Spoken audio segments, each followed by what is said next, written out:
সবাই কেমন আছেন? আশা করি খুব ভালো আছেন। নিয়ে চলে এলাম আবার একটা রেসিপি ভিডিও, খুবই চেনা পরিচিত একটা রেসিপি ভিডিও, কিন্তু আমি যে পদ্ধতিতে রান্না করি শেয়ার করব আজকে সেই পদ্ধতিতে। যখন কিছু নিরামিষে স্পাইসি খেতে ইচ্ছা করে তখন এইভাবেই আমি এই রেসিপিটা রান্না করি। আজ আমি রান্না করব ধোকার ডালনা। তার জন্য এখানে বড় কাপের 1 কাপ মটর ডাল ও ছোলার ডাল দুটো মিশিয়ে প্রায় 4 ঘন্টা ভিজিয়ে রেখে দিয়েছিলাম। জলটা ঝরিয়ে নিয়ে তারপরে মিক্সিতে করে নিয়েছি ফাইন একটা পেস্ট। গ্যাসে বসিয়ে দিয়েছি ফ্রাই প্যান, তার মধ্যে কিছুটা দিয়েছি কুকিং অয়েল ও তার মধ্যে সামান্য একটু ফোড়নে হিং ও প্রায় হাফ চামচের কম কালো জিরে দিয়ে দিলাম। পেস্ট করে রাখা ডালটা সামান্য একটু জল দিয়ে দেবো। গ্যাসের ফ্লেমটা কিন্তু রেখেছি আমি পুরোটাই লোতে। দিয়ে দিলাম সামান্য একটু হলুদ, লঙ্কা গুঁড়ো ও দিয়ে দিলাম চিনি। লো ফ্লেমে এটাকে এখন 5 মিনিট ভালোভাবে জাল দিয়ে নেব। একদম খুব বেশি শুকনো করব না, সেক্ষেত্রে ধোকাটা তৈরি করতে অনেকটাই সমস্যা হয়।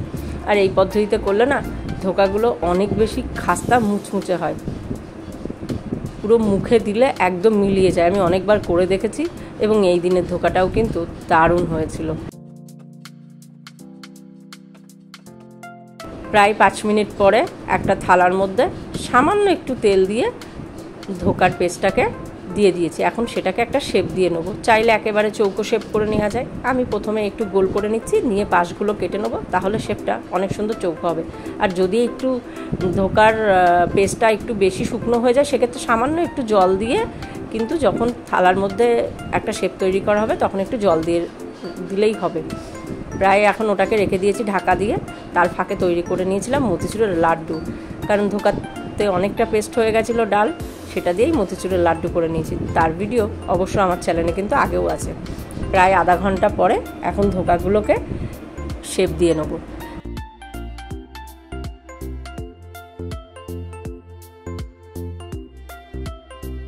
এটাকে কিন্তু ফেলে দেবো না, এটাকেও আমি এখন ভাজতে দিয়ে দেবো, তাহলে সুন্দর একটা চৌকো শেপ চলে আসবে।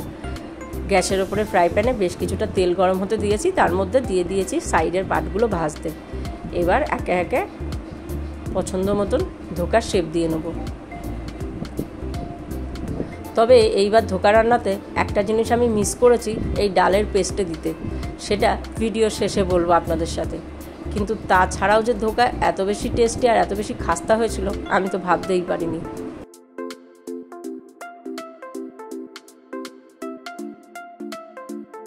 মিডিয়াম আছে সাইডের পাটগুলো ভেজে নেবো, তারপরে ভাজবো ধোকাগুলো।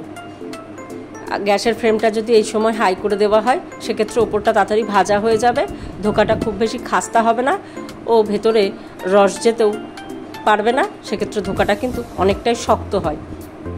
একটা বাটির মধ্যে নিয়ে নিয়েছি প্রায় 2 চামচ মতন টমেটো সস। এখানে টমেটো নেই বলে টমেটো সস নিয়েছি, যদি টমেটো থাকতো সেক্ষেত্রে এখানে বড় সাইজের একটা টমেটো নিতাম। তার মধ্যে দিয়ে দিয়েছি 1 চামচ মতন লঙ্কার গুঁড়ো, 1 চামচ হলুদ, 2.5 চামচ মতন জিরে গুঁড়ো ও ধনে গুঁড়ো মিক্স, আর দিয়েছি প্রায় 1.5 চামচ মতন আদা, সামান্য একটু জল দিয়ে ও স্বাদ মতন দিয়েছি নুন দিয়ে এখন ওটাকে মিশিয়ে রেখে দিয়েছি। সেক্ষেত্রে মশলাটা অনেক বেশি নরম হয়ে যায়, যেহেতু গুঁড়ো মশলাতে একটু দানা দানা থাকে, সেক্ষেত্রে জল দিয়ে যদি এইভাবে মশলা আগে গুলে রেখে দেন সেক্ষেত্রে কিন্তু সেই দানা ব্যাপারটা থাকে না, কেটে যায় ও মশলাটা খুব সুন্দরভাবে মিশে যায় আর টেস্টও ভালো হয়। আমি বহুবার তরকারি এইভাবেই করে দেখেছি। একে একে সমস্ত ধোকাগুলো একটু সময় নিয়ে মিডিয়াম ফ্লেমে ভেজে নেবো। এখনই দেখুন ভাজতে যে প্রায় ফেটে ফেটে এসেছে, এক্ষেত্রে কিন্তু ধোকা অনেক বেশি খাস্তা হয়েছে বোঝা যাচ্ছে, আর ভেতরে কিন্তু রসও খুব ভালোভাবে যাবে। সমস্ত ধোকাগুলো ভাজা হয়ে গেছে, ফ্রাই প্যানের মধ্যে দিয়ে দেবো এবার বেশ অনেকটা পরিমাণে সর্ষের তেল, কারণ যেহেতু আজকে ধোকাটা কিন্তু আমি একটু স্পাইসিভাবে রান্না করব। দিয়ে দিলাম ডুমো ডুমো করে কেটে রাখা আলু, সামান্য একটু নুন হলুদ দিয়ে এটাকে এখন হালকা একটু লালচে করে ভেজে নেব। আর ধোকার পেস্টে একটা জিনিস দিতে যে আমি ভুলে গেছিলাম সেটা ছিল নুন দিতেই ভুলে গেছিলাম। চিনি দিয়েছি, সব দিয়েছিলাম, কিন্তু নুন দিইনি। কিন্তু তাছাড়াও যে এই দিনের ধোকা এত বেশি টেস্ট হয়েছিল বাড়িতে কেউ ধরতে পারেনি। আলুটা লালচে করে ভেজে নিয়েছি ও তার মধ্যে দিয়ে দিলাম তেজপাতা, শুকনো লঙ্কা, সাদা জিরে ফোড়নে ও গোটা গরম মশলা ও হিং।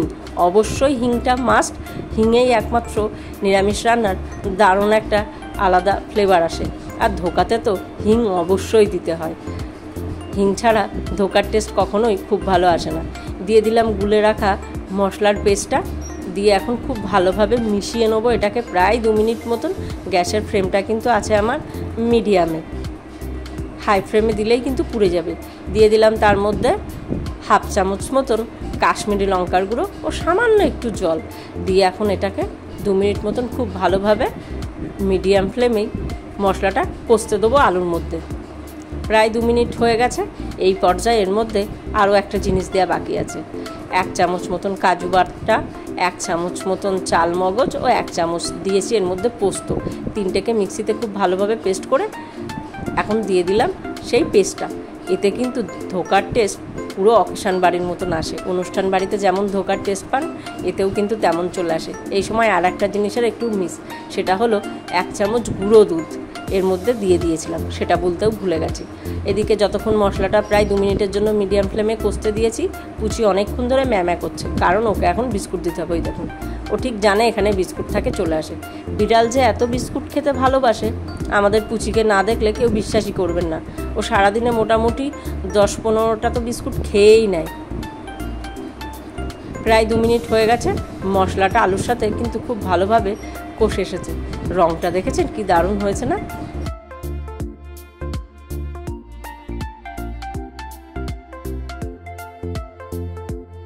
এক মিনিট মতন খুব ভালোভাবে আবারও মিশিয়ে নিলাম।